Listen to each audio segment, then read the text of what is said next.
Most people have been told their entire lives that diabetes is invisible until a blood test reveals it. You schedule an appointment. You sit in the waiting room. The lab results come back. And that is the moment you find out. I completely understand why that belief is so widespread. For years, that is what patients told me too, that they had no idea anything was wrong until the number appeared on a piece of paper. My name is Dr. Berg, and I have been practicing medicine for over 2 decades. And what I have come to understand, what I see confirmed in my office week after week, is that your body begins warning you about elevated blood sugar long before any laboratory result ever surfaces. And the very first place your body chooses to send those warnings?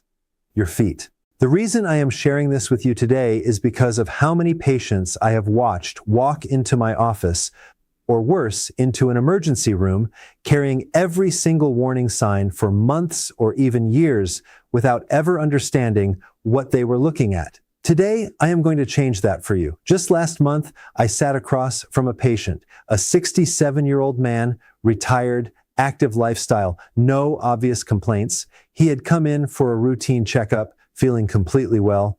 But before we ordered any laboratory work, I asked him about his feet. He looked at me and said, "My feet have been a little numb for a while now." I figured it was just part of getting older. By the end of that appointment, we had identified 4 of the 9 signs I am going to share with you today.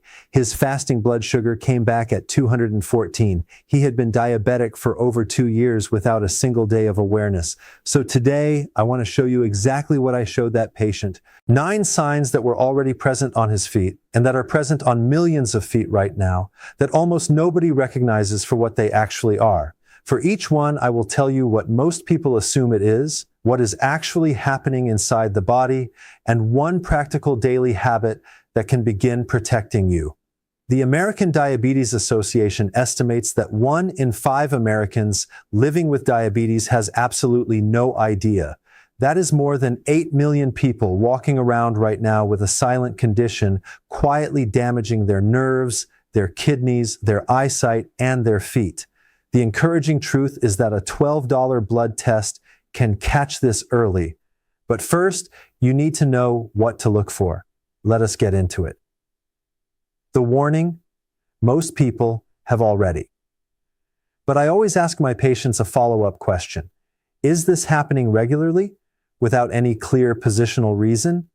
Because if the answer is yes, we need to have a very different conversation. Frequent and recurring numbness or tingling in the feet, what physicians call peripheral neuropathy, is one of the earliest indicators that blood sugar has been elevated for a meaningful period of time.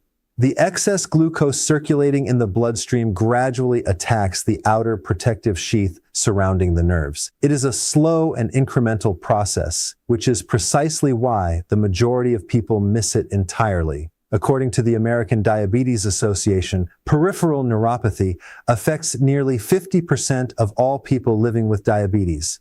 It is the single most common complication associated with the condition, and it almost universally begins in the feet, which means that right now, tens of millions of Americans are experiencing this exact tingling sensation and attributing it to something harmless. My recommendation for every patient over 60, a 20 to 30 minute walk every single day, not vigorous exercise, simply walking. Consistent movement is one of the most effective tools available for maintaining healthy blood flow to the feet and protecting vulnerable nerve endings. And begin reducing added sugar in your diet today, not at the start of next month. Today. The nighttime pain that your nervous system is desperately generating. Burning pain in the soles of the feet, especially pronounced at night, is a well-documented early indicator of diabetic neuropathy. Here is what is actually happening. The nerves in your feet have been progressively damaged by prolonged exposure to excess glucose, and they are now transmitting incorrect signals to your brain. Your brain receives a message that intense heat is present, even though nothing warm is anywhere near your foot. The nerves are misfiring, sending false alarms. I explain this to patients using a very simple image. Picture a fire alarm in a building that has a damaged sensor. The building itself is completely safe. There is no smoke, no heat, no fire. But the alarm is screaming anyway because the sensor that was supposed to detect a real threat is now malfunctioning and triggering randomly. Your nervous system is doing something remarkably similar. The burning sensation is not originating from outside your body.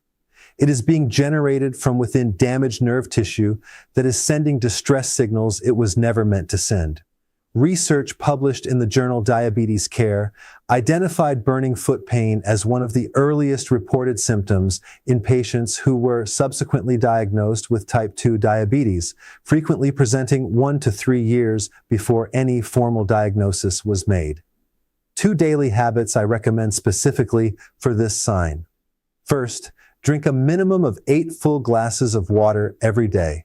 Adequate hydration supports your kidneys in flushing excess glucose from the bloodstream and provides essential support to damaged nerve tissue. Second, incorporate more fiber into every meal without exception. Vegetables, legumes, oats, and whole grains. Dietary fiber significantly slows the rate at which sugar enters your bloodstream, which gives those already stressed nerves the metabolic breathing room they desperately need. Now, sign number 3. I need you to pay particular attention here, because this is where we move from discomfort into genuine danger. This is the sign responsible for sending more of my patients to the emergency room than any other. The small cut that becomes a life-altering emergency. They come into my office and describe it almost identically every time. I had a small blister from a new pair of shoes about 3 weeks ago. It still has not closed. I figured it would take care of itself. They waited. They assumed, as most people reasonably would, that a minor wound would resolve on its own within a few days. And under normal circumstances, it absolutely would. But not when blood sugar is chronically elevated. When glucose levels remain consistently high over time, the body gradually loses its capacity to heal efficiently. The small blood vessels distributed throughout your body, including the extraordinarily fine and delicate vessels that supply your feet, begin to narrow and stiffen from the inside. This progressive narrowing means that oxygen, white blood cells, platelets, and the nutrients required to rebuild damaged tissue simply cannot arrive at the wound site in sufficient quantities or with sufficient speed. The wound remains open, vulnerable, exposed to everything in the environment around it. I describe it to patients this way. Imagine trying to water a garden through a hose that has developed a serious kink midway along its length. The water source is completely full, the pressure is there, but the delivery is blocked. The garden does not receive what it needs, regardless of how much water is available at the source. That is precisely what chronically elevated blood sugar does to the circulation in your feet. The healing resources exist within your blood. They simply cannot reach the place where they are needed. And an open wound that cannot close is an infection waiting to claim an opportunity. The Centers for Disease Control and Prevention reports that diabetic foot ulcers are the leading cause of non-traumatic lower limb amputations across the United States. More than 100,000 procedures every single year, and nearly every single one of those amputations was preceded by a small wound that was minimized, ignored, or simply not recognized as something requiring urgent attention. Tonight, after your bath or shower, sit down somewhere with good lighting and examine both feet slowly and carefully. Look between every toe, examine your heels. Look at the sides and soles. If you find any cut, blister, abrasion, or area of broken skin, clean it immediately with mild soap and water. Apply an antiseptic. Cover it with a clean bandage. And if it has not shown clear improvement within 48 hours, contact your physician. Not next week. 48 hours. Sign number 4 is hiding in plain sight on your feet and ankles right now. Most people walk past it every single day without the slightest recognition of what it is telling them. Patients notice this and explain it to me with complete confidence. I think it is just sun damage from years outdoors. I have always had darker skin around my ankles. My grandmother had the same thing. And sometimes those explanations are accurate, but there is a specific and distinctive pattern of discoloration, particularly concentrated around the ankles and lower legs, that I am specifically evaluating when I examine a patient for blood sugar risk. When circulation has been compromised by prolonged elevated blood sugar, the lower extremities stop receiving adequate quantities of fresh oxygenated blood. The skin begins to respond to that oxygen deficit by changing color. You may notice darkening, a deep reddish tone. In some patients, a subtle bluish discoloration around the ankle and lower leg area. These are visible distress signals. Your skin communicating through color that the blood supply to that region has become insufficient. In some patients, the skin in these areas also becomes noticeably thinner and more fragile over time. Another visible indicator that the underlying tissue is not receiving the nourishment it requires. I explain the mechanism to patients using a straightforward image. Think of your blood as a delivery system. It is constantly transporting oxygen and nutrients to every tissue in your body. Your feet sit at the absolute furthest end of that delivery route, the most remote destination from your heart. When the roads that supply that destination, your blood vessels, begin to narrow and stiffen from glucose damage, the deliveries start arriving late, inadequately. The tissue at the end of that route, your skin, responds to the shortage by changing its appearance. A study published in the Journal of the American Academy of Dermatology found that these visible skin changes are detectable on average 18 months before a formal diabetes diagnosis is established. The daily habit I recommend for this specific sign: 5 minutes every single morning of ankle circles, gentle toe raises, and calf stretching. Even that modest amount of intentional movement significantly increases blood circulation into the feet. And if your mobility is limited and exercise is not currently possible, simply elevating your feet slightly while seated can produce a meaningful improvement in lower extremity blood flow. Now, sign number 5. This one surprises my patients more consistently than almost any other because it looks completely harmless. Most people have had it for years and never imagined for a single moment that it might be connected to blood sugar. I hear some variation of this in my office almost weekly. Dr. Berg, my heels crack every single winter without fail. It is just dry skin. I have used every lotion available and nothing seems to work permanently. And I acknowledge that common seasonal heel dryness is extremely widespread and usually innocent. But when heels are cracking severely during summer months, or when consistent moisturizing produces no lasting improvement regardless of the product used, that represents an entirely different clinical picture. Diabetes specifically affects the autonomic nervous system, the network of nerves governing the automatic bodily functions that operate entirely without your conscious awareness. One of those functions is the precise regulation of moisture and perspiration in the skin. When these autonomic nerves sustain damage from prolonged glucose exposure, the sweat glands throughout the feet begin losing their ability to function normally. The feet progressively lose their natural moisture production from within.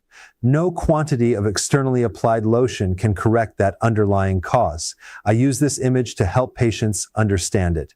Picture the exterior wall of a house that relies on a sealed, maintained surface to keep the elements out. When the internal systems maintaining that surface begin to fail, the mortar between the bricks starts crumbling. Cracks appear in the surface. And those cracks in the skin of your feet are not simply a cosmetic concern. They are literal openings through which bacteria and infectious organisms can enter the body. In a foot where circulation is already compromised, that infection can escalate to a serious condition with alarming speed. I have had patients come to me with heel cracks so deep and so persistent that the tissue was actively bleeding, and they had been applying moisturizer faithfully for 2 full years without result. That is not a skin problem. That is a nerve problem, presenting as a skin problem. The American Podiatric Medical Association has identified chronic treatment-resistant heel cracking as a significant indicator of autonomic neuropathy, a condition directly and causally linked to sustained elevated blood sugar. And autonomic neuropathy is not a minor inconvenience. It represents meaningful systemic nervous system stress. Moisturize your feet thoroughly every night before bed. A high-quality lotion or pure coconut oil applied to the sole and heel works well for managing the surface symptom. But critically, never apply moisturizer between the toes. Moisture trapped in those spaces creates an ideal environment for fungal infection. And prioritize drinking 8 full glasses of water daily. Your skin requires internal hydration as much as external treatment. I want to pause for a moment right here. We have been through 5 signs together, and I want to ask you something directly. Have you noticed any of these signs on your own feet, or on the feet of someone you love, a parent, a spouse, a close friend? If the answer is yes, even to just one sign, go to the comment section right now and type the word yes. Just that one word. I read every single comment on this channel and I respond. If you have a question, ask it. That is exactly why this channel exists. And if this information is proving useful, please take 1 second to hit the like button. It signals YouTube to show this video to more older adults who genuinely need it. Now let us continue, because sign number 6 has implications that extend well beyond the feet. Almost universally, the first explanation I hear is, I am on my feet all day. I sit at a desk for hours without moving. Swelling at the end of a long day is completely normal. And I want to be clear, occasional swelling related to prolonged activity or inactivity is indeed common and often benign. But when the feet and ankles are consistently swollen, when deep impressions from sock elastic remain visible for an extended period after the socks are removed, the clinical picture changes significantly. Chronically elevated blood sugar places sustained stress on the kidneys.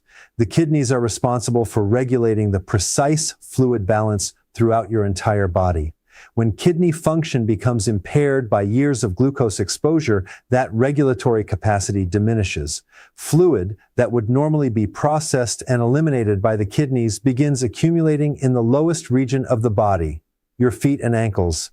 This accumulation is called edema, and it is a visible indicator that your body's primary filtration system is operating under serious stress. I explain the mechanism this way. Your kidneys function as the filtration plant for your entire bloodstream. Every drop of blood that circulates through your body passes through them to be cleaned, balanced, and returned. When elevated blood sugar progressively damages those filters, the system begins backing up. Fluid builds pressure with nowhere to go except downward. Gravity concentrates it in the ankles. When you press a finger into the swollen tissue and the indentation holds its shape for several seconds before gradually refilling, that is called pitting edema. It is a clinical finding that should never be dismissed. The National Kidney Foundation reports that diabetic kidney disease affects approximately 1 in 3 adults living with diabetes. And lower extremity edema is frequently the earliest visible sign that kidney function is becoming compromised. When resting, elevate your feet above the level of your heart. Even a few inches on a firm pillow is sufficient. This supports the return of accumulated fluid toward the center of your body. Reduce sodium in your diet deliberately and consistently. Salt causes your body to retain additional water, which significantly worsens edema.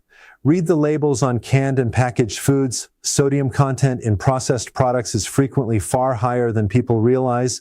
And if swelling is new, persistent, or progressively worsening, raise it with your physician at your next visit without delay.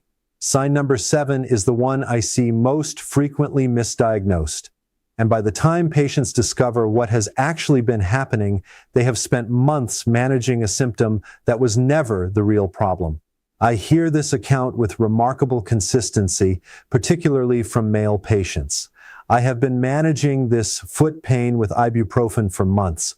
My doctor suggested it might be arthritis. I assumed it was an old injury that never healed quite right. And occasionally those explanations prove accurate. But frequently the pain has an entirely different origin, one that no amount of anti-inflammatory medication will ever address. When nerves are damaged by chronic elevated blood sugar, they do not always become quiet and numb.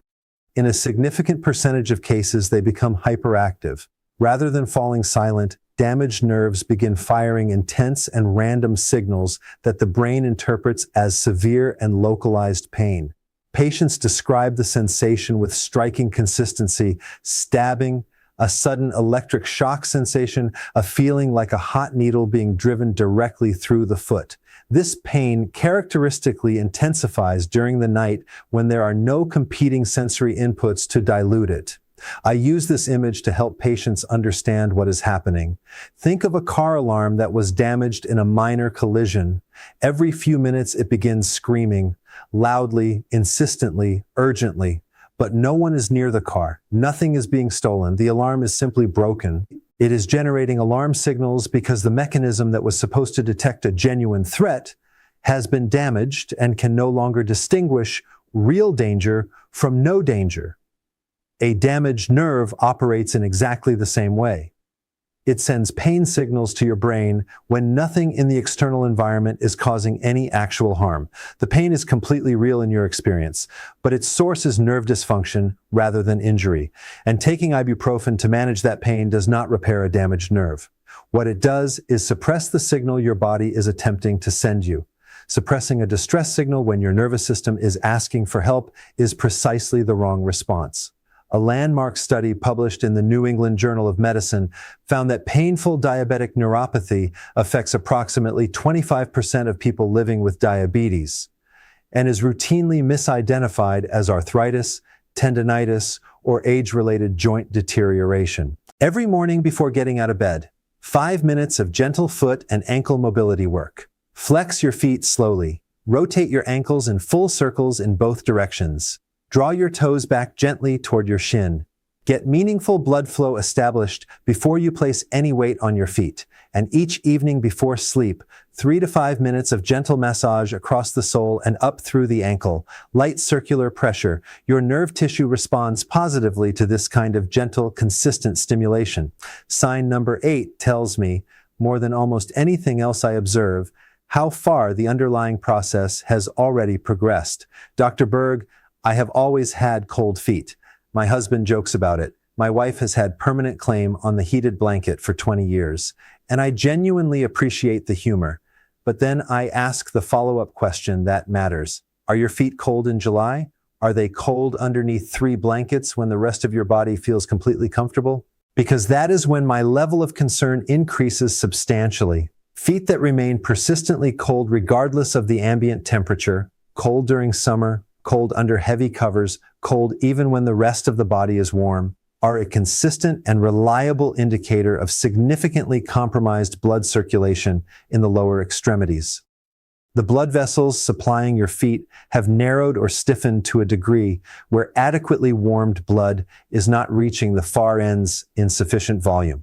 The tissue at the periphery remains cold not because the environment is cold, but because the delivery system has been compromised. I describe the mechanism to patients this way. Picture a central heating system running pipes to every room in a large house. When those pipes narrow significantly due to internal buildup, the heat being generated by the furnace cannot make it to the rooms at the far end of the system. Those rooms remain cold no matter how hard the furnace works, not because the furnace is failing, but because the delivery pathway is restricted. The coldness is not about the weather, it is about the pipes. The American Heart Association identifies peripheral artery disease caused by the progressive narrowing and stiffening of blood vessels as affecting over 8 million Americans.